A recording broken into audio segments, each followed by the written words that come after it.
आज हम जानेंगे बटुक भैरव की जन्म की कथा। आप सभी को उस कथा का ज्ञान होगा जब परमेश्वरी महाकाली को शांत करने के लिए परमेश्वर भगवान शिव माता के चरणों के नीचे लेट गए थे। तब माता काली को जिस पश्चाताप ने घेरा था उसके कारण माता ने भगवान शिव से यह वचन लिया था कि आज के उपरांत वो कभी उनके सामने भूमिसाई नहीं होंगे। तब भगवान ने उन्हें वचन दे दिया, परंतु कालांतर में जब माता ने दारुकी नामक असुर का संहार करने के लिए पुनः काली स्वरूप धारण किया और वो नियंत्रण से बाहर हो गई, तो भगवान ने वचनबंधित होने के कारण एक नन्हे से बालक का रूप धारण किया और माँ माँ कहकर माँ को पुकारने लगे। बालक की करुण पुकार को सुनकर माँ काली का हृदय द्रवित हो गया और वो अपना आक्रोश भूलकर उसे गोद में लेकर लाड़ प्यार करने लगी और उनका क्रोध शांत होकर उनका उग्र रूप शांत हो गया। तब उस बालक से माँ ने पूछा कि तुम कौन हो? तो उस बालक ने उत्तर दिया कि मैं शिव हूँ, तुम्हें शांत करने के लिए मैंने ये बटुक रूप धारण किया हुआ है। बटुक का अर्थ होता है बाल रूप।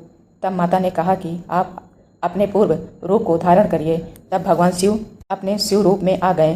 तब माता ने उनसे पुनः आग्रह किया कि आप अपने भीतर से उस बटुक रूप को बाहर निकालिए। जो भगवान शिव ने उनसे इसका कारण पूछा, इस पर उन्होंने कहा कि उस स्वरूप में आपने मुझे माँ कहा है, आप तो मेरे स्वामी हैं, पुत्र नहीं हो सकते। तब परमेश्वर ने पुनः बटुक रूप को प्रकट किया। तब माता ने उनसे कहा कि आपने इस बटुक रूप में संसार की रक्षा की है मेरे क्रोध से, इसीलिए आज से आपको बटुक भैरव की उपाधि दी जाती है।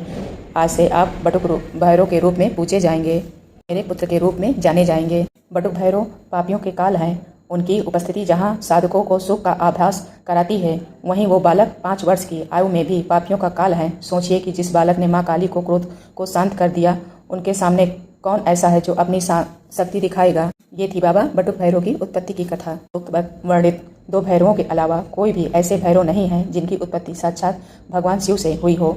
रक्षक की भूमिका निभाने के लिए समय समय पर बाबा काल भैरव से ही अन्य सभी भैरवों की उत्पत्ति हुई है, जिसका मुख्य उद्देश्य माता के विभिन्न रूपों की रक्षा करना ही था। परंतु इन सभी भैरवों में से भी एक भैरव ऐसे हुए जो काल भैरव के सबसे प्रिय हैं। भगवान काल भैरव उन्हें अपने अनुज का स्थान देते हैं, अपना दंड अधिकारी बनाया, जिसका नाम कपाल भैरव है। कुछ कथाओं के अनुसार इन काल में आपत नाम के एक राक्षस बहुत शक्तिशाली हो गया था और उसने तीनों लोकों में हाहाकार मचा दिया था। उसकी मृत्यु केवल 5 साल के बालक द्वारा ही की जा सकती थी। इस समस्या से त्रस्त होकर देवताओं ने भगवान शिव से प्रार्थना की। भगवान शिव ने सभी देवताओं की शक्ति से एक 5 साल के बालक बटुक भैरव का रूप धारण किया। सभी देवताओं ने बटुक भैरव को अजय होने का आशीर्वाद दिया और बटुक भैरव ने आपत राक्षस का वध करके देवताओं और मनुष्यों का उद्धार किया। आशा करती हूँ आप सभी को ये कथा अच्छी लगेगी।